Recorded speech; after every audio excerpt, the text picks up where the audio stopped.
I'm Maria Dalton, about to turn 27 this year, and I've been happily married for 5 years. My son, Martin, just celebrated his fourth birthday. Initially, I worked full-time after tying the knot, but now I balance part-time work at the same company. My husband, Kevin, is 30 years old, 3 years my senior. Our journey from dating to marriage was initiated by Kevin's passionate advances, but post-marriage, I observed a shift in his demeanor towards a more domineering side. Kevin has a 20-year-old sister named Jane Dalton, and their age gap seems to contribute to a somewhat indulgent relationship on Kevin's part. Before marriage, I didn't mind Jane's frequent visits and assumed they got along well. However, after tying the knot, I started noticing changes in her behavior. Jane often drops by unannounced, at any time, and expects to be served without ever bringing a token of appreciation. Kevin, rather than addressing the situation, expects me to accommodate her demands. Jane acts as though I'm invisible, addressing only Kevin with a casual "brother, I'm here again." Despite not preparing for an additional guest, I end up serving dinner to Jane. Kevin, instead of understanding, blames me aloud, insisting I should have been more considerate. Despite Jane's verbal apologies, it's evident she relishes Kevin's preferential treatment. Left with leftovers, I prepare my own meal while Kevin and Jane continue their chat on the sofa, leaving the dining table messy. They never acknowledge Martin or me, treating us more like hired help than family. One evening, as I'm about to take a bath with Martin, Kevin interrupts, loudly instructing me to buy a cake for Jane. Despite it being late, Jane insists on having it immediately. Kevin blames me for delaying, and, feeling compelled, I reluctantly head to the cake shop with Martin in tow. Overhearing their conversation, I learn they're criticizing me for being inconsiderate and questioning the decision to marry me. Meanwhile, Martin, though unable to grasp the words, senses tension in our relationship. Suppressing my emotions, I ask him about his cake preference, and he cheerfully requests one with lots of fruits. Our trip to the cake shop was filled with discussions about cakes, momentarily pushing aside Kevin's earlier words. Martin and I arrived just before closing time, fortunately finding the cake Jane desired. We purchased 2 cakes, including the fruit-loaded one Martin wanted. Back home, I served the cakes to Jane and Kevin, then prepared Martin's cake and headed to the dining room. The moment I placed it in front of Martin, Jane pointed and expressed her desire for that cake. Before I could react, Kevin moved Martin's chosen cake in front of Jane, disregarding Martin's protests. Kevin justified his action, claiming he bought the cake with his earnings and had the right to choose for Martin. Unable to contain my emotions any longer, I voiced my dissatisfaction. In response, Kevin threatened with divorce. Martin, who had stopped crying, anxiously held my hand and then, after some thought, said, "Mom, I'd also love cake with strawberries on it. Yes, it's really delicious." He mentioned this while eating a cake initially wanted by Jane. Feeling that Martin was enduring too much, I lifted his cake plate when I saw Jane reaching for it. I took Martin to the next room so he could enjoy his cake in peace. Kevin apologized to Jane, claiming he was sorry for being stingy. Despite wanting to retort, I held back for Martin's sake. Watching Martin innocently enjoy his cake was a heartwarming sight. After finishing the cake, we decided to have a late bath and sleep in Martin's bed. The next morning, I discovered Jane had already left. As I prepared breakfast, I heard Martin crying. Shockingly, his piggy bank, a gift from my father, was broken, and the saved money was gone. Martin, who always said goodnight to the piggy bank, was left heartbroken. When I questioned Kevin about it, he casually mentioned that Jane needed some money, so she took it from the piggy bank. Holding a crying and shaken Martin, I felt his pain so acutely that I cried with him. It was painful to witness Kevin prioritizing and caring for his sister more than our son. Expressing my anger and sadness, I confronted Kevin, breaking my usual silence on arguments in front of Martin. Kevin, without a word, went to the bedroom and returned with something shocking in hand: divorce papers. I discovered the hidden divorce papers that Kevin had tucked away somewhere I didn't know. In a sudden burst, He confronted me, shoving the papers at me before storming out of the house with a loud bang. Martin, who had never cried over the issues with Kevin and Jane, seemed to have reached his limit, crying since last night. Unable to bear seeing Martin so hurt, I suggested skipping daycare for the day, and he happily agreed with a loud yes, showing a faint smile. We spent the day playing and bonding, with Martin bringing a picture book from the shelf, sitting on my lap, and happily remarking, "The teacher at the nursery today was Mama, right? He looks like an angel." His little heart seemed filled with patience, and I decided to make the day special by taking a day off from work. Despite causing potential trouble at my workplace, they kindly understood the situation and granted me a day off. In the morning, we visited the park, played hide and seek, and had fun in the sandbox and on the slide. When we returned home for lunch, Martin appeared sleepy, usually napping by himself. But today he fell asleep on my lap like when he was a baby. Though I initially thought of doing household chores during his nap, I decided that today was special. Instead, I allowed myself to be healed by his peaceful sleeping face and gentle breathing. However, my serene moment was abruptly interrupted by a noise from the entrance, indicating the front door had opened. As it wasn't Kevin's usual time to come home, I became suspicious and quickly hid in the bedroom closet, clutching Martin. A voice echoed through the house, and to my surprise, it was Jane. Trembling with fear, I listened as she searched for something, expressing frustration over not finding it. Jane then made a phone call, mentioning Kevin and discussing their unsuccessful search. After hearing her lock the front door and leave, I put Martin to bed and contemplated the strange events. I couldn't comprehend why Jane had entered the house and what they were looking for. Suddenly, Kevin seemed like a stranger, and I felt a mix of disgust and fear towards him. Swiftly packing essentials for Martin and myself, we headed to the station and took a train to my parents' house. Fortunately, their home was nearby, just 2 stations away.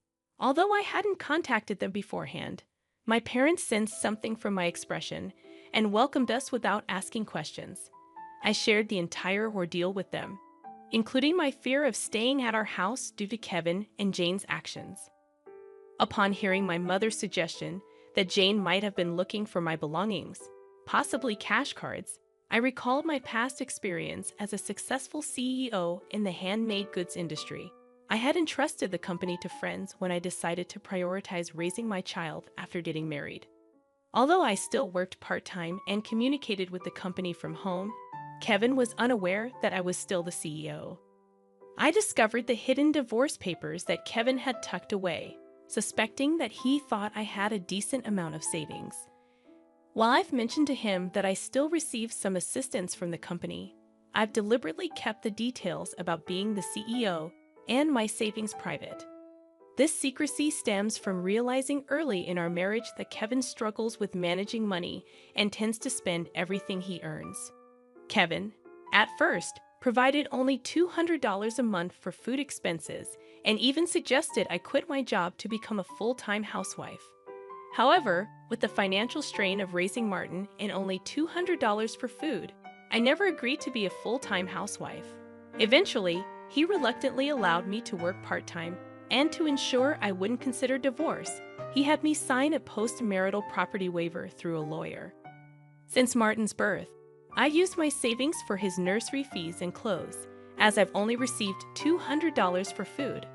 I've never asked Kevin for additional funds beyond the food budget, leading him to believe I have savings.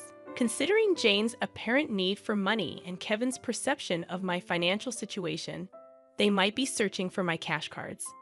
I have a separate savings account dedicated to Martin, with a portion of my salary directly deposited into it each month. Despite their search, they won't find the cash cards, as I always carry my valuables. However, there's still an unsettling issue. Jane might be entering our house even when we're not there, and Kevin may be allowing it. Following my father's advice, I decided to store my valuables, including the cash cards, in my parents' safe. As I pondered their need for money, Martin approached my father, crying over his broken piggy bank and the shattered promise of saving up. My father, angered by Martin's story, vowed to call Kevin. My mother suggested finding out their purpose calmly, as Kevin's mention of divorce might shift blame to us, making the divorce more favorable for him. To ascertain their purpose, I decided to record their conversation, consulting a lawyer who was a friend of my father's. Returning home, I began cooking dinner, keeping my phone screen down to record secretly. Kevin arrived home, surprising me by immediately asking about my cash cards. When I questioned him, he gave vague answers, attempting to deceive me. When I remained silent, Kevin grew agitated and demanded all my part-time money for his sister. Refusing, I explained it was from Martin's savings.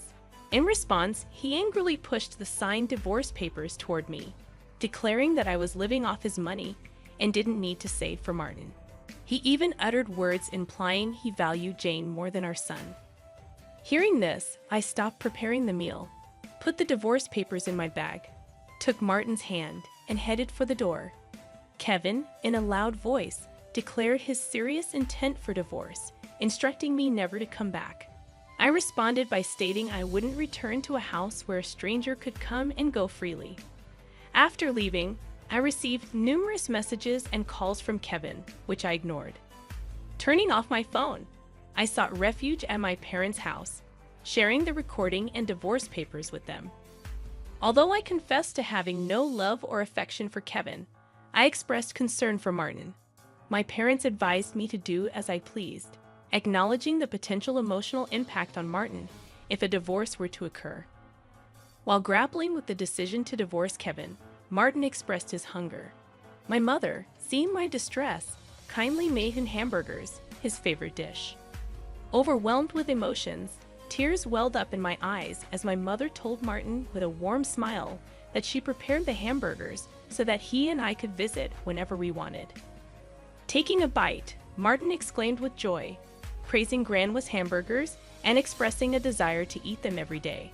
I responded, saying it's because the hamburger contains the love I have for him, and he, in a touching gesture, took a big bite and offered it to me. Moved by Martin's kindness, my tears couldn't be held back, and even though I tried to stop them, they persisted. My father, noticing Martin's concern, reassured him that my tears were of happiness, not sadness. Hearing this, Martin, in a moment of understanding, hugged me, and my father's eyes turned bright red. Realizing the blessing of being with family, I remarked to Martin that family is precious. Surprised, he questioned if Dad had mentioned that only Jane was family. My father gently confirmed it, but then asked Martin if he wanted to live with them as family. With a laugh, Martin happily agreed, making everyone smile naturally. Despite contemplating divorce, the meal felt so happy that I finally decided to part ways with Kevin.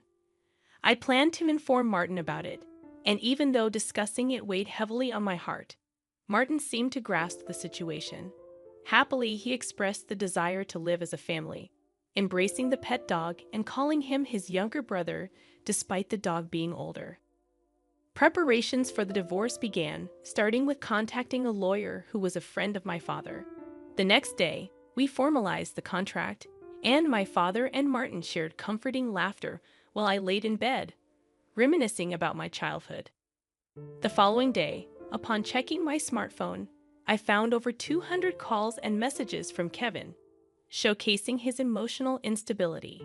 Exhausted, I turned off my phone, and with the lawyer's assistance, we explained the situation to my parents. Jane had accumulated significant debt from a casino and shopping addiction, and Kevin acted as her guarantor, planning to use my savings. The lawyer confirmed that the divorce papers had already been submitted, and Kevin sobbed upon realizing it was finalized. Despite expecting disagreements about child support, he signed a pledge to pay $340 to Martin every month. In a subsequent call from Kevin, his tone lacked aggression, and he calmly admitted to financial manipulation and explained his complex feelings toward Jane. I firmly asserted my decision not to reconsider and heard his faint sobbing before he wished me happiness and hung up. Remaining strong until the end, I discussed future plans with my parents and decided to stay with them until Martin grows up. I resumed my role as a company president and later learned that Kevin and Jane had informed their parents about the divorce and debt, resulting in dissownment.